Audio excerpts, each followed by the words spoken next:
cover some of the things about the repeater and the way it operates. I'm putting together several different systems that affect the repeater. The part I'm going to be working on over the next year probably is more inputs. I just love the idea of making it easier on those folks out there with HTs to get into the repeater. And what we're doing so far, I discovered probably close to 20 years ago that I could put up a signal that would get into our link system, and the link system would accept it. If it is the first signal into the link system, then the link system will accept it as the only signal coming in. So it's kind of a first come, first served thing. And what I'm setting up is CTC-SS or PL operated remotes, and each one of these will take a particular individual tone. We have one at Beaver Creek that takes a tone of 100, so if you add a tone of 100 to your signal, you're going to find that you're actually being received in Beaver Creek and passed on to Silver Falls. The receiver out in South Salem takes 118 tone, and if you happen to add 118 tone to your radio, then you'll be using that South Salem input. Sometimes that can make things worse if you're using the wrong tone for where you are. But most of us know pretty much where we are, so we use the tone that we feel is best. Now, the trouble with this system is it doesn't interface with Echolink and IRLP. So when using Echolink or IRLP, you must use no tone. And someday I got to find a way to get around that. I'm afraid it requires more frequencies and more radios, but eventually we'll probably get around that problem. Is there any questions you had about that, David? JAE with a question. Oh, Richard, go ahead. So I always like the technology behind how things work. So you have these receivers that use a tone that are located remotely. How does the signal get processed and merged in with the main repeater output?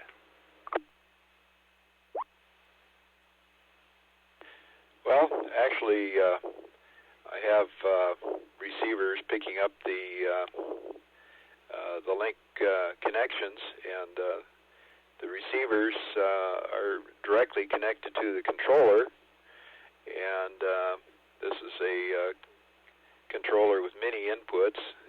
It's a little computer that decides what to do with the audio. Right now, I believe I have somewhere around 6 or 7 inputs that go into the controller, and it's got to decide which one first. Well, obviously, the first one to come in gets it. So the way it's designed is to pick up on that, and the radio that keys up that input first gets the signal.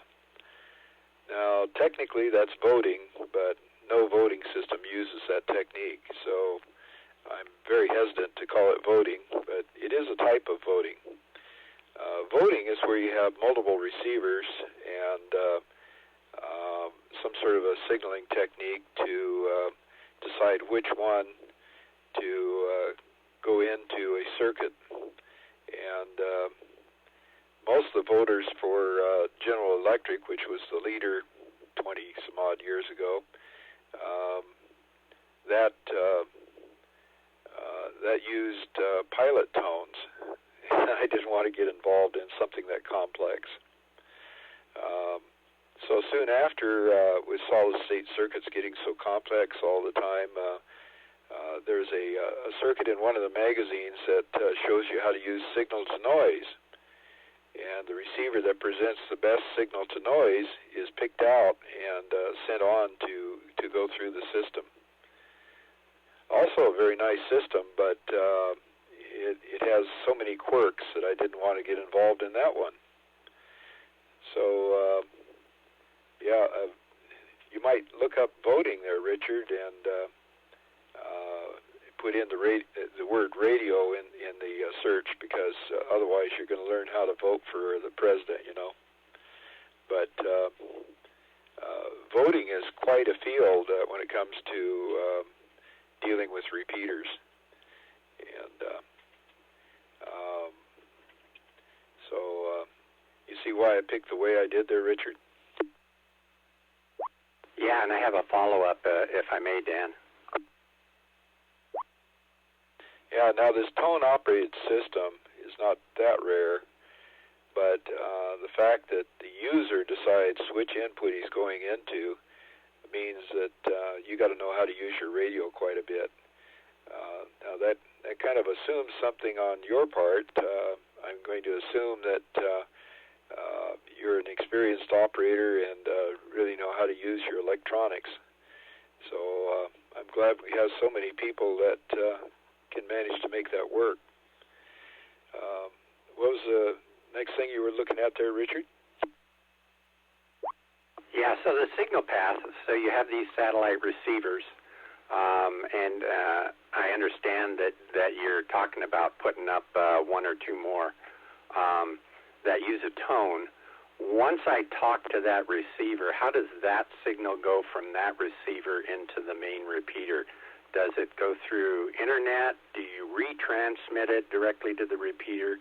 How does my voice go from being received at that satellite receiver and end up at the repeater?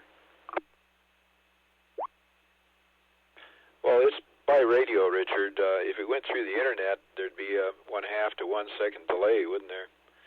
And we know what Echolink does to our system. Echolink adds a delay, and many of us really hate that delay. Just ask Terry. He can't get in ever. The only time he gets a chance to speak up is when everybody shuts up for 5 seconds, and then he gets a chance to speak up. So yeah, internet is not going to be quite as quick.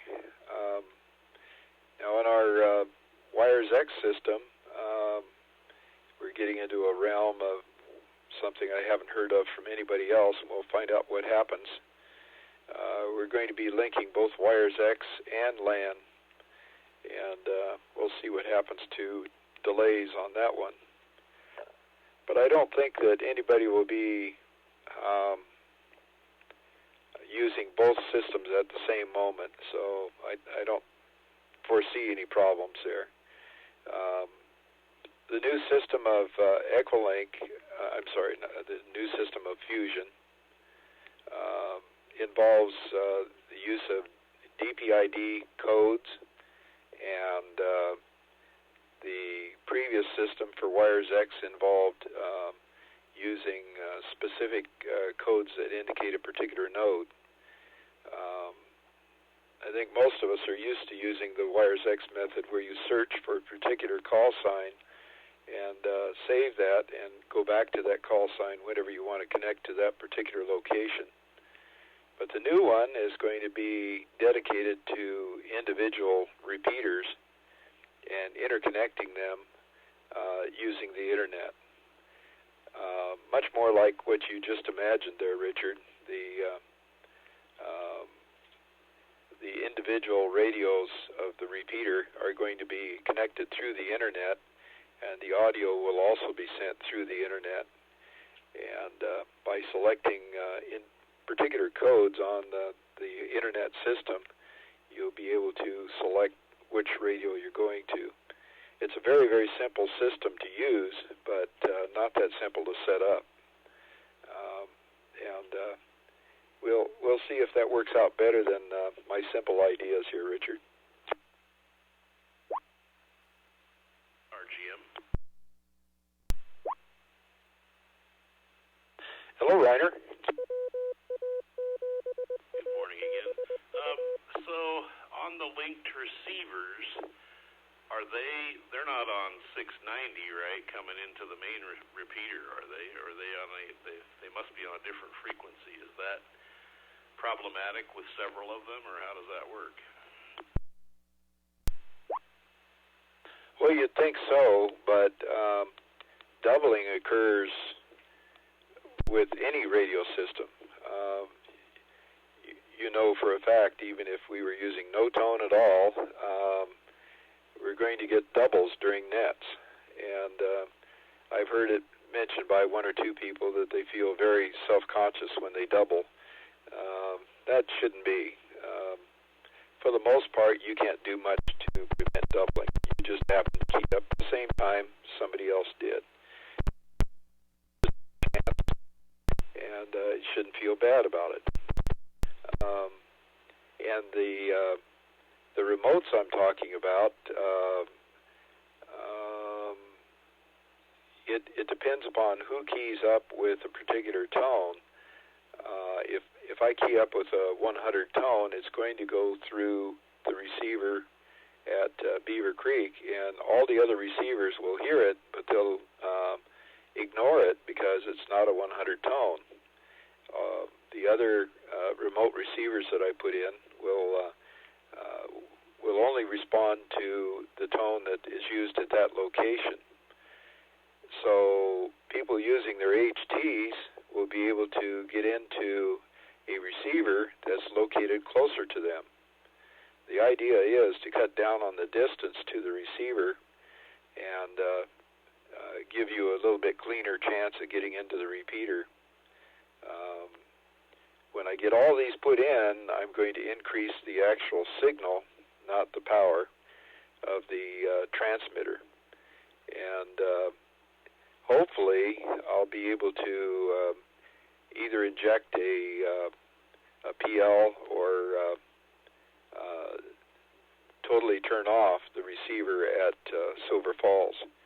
And we'll be using the remotes to get into the repeater. The advantage is I'll be able to create a stronger signal. The repeater will not interfere with itself. Anytime you have a repeater that has a transmit signal fairly close to the receiver is going to generate a lot of noise, and we measure that. And the receiver I've got is something like a negative 130. It can receive signals that are way below what your HT can do. And because of that transmit noise in the building, it's worse than your HT. So if I can eliminate that conflict, of transmit and receive being in the same general area, then it's going to increase the sensitivity quite a bit. And I'm hoping that the system works cleaner by doing it this way. Always looking for another way to make it better for everybody. WA7ABU. Alpha Echo 7 Mike.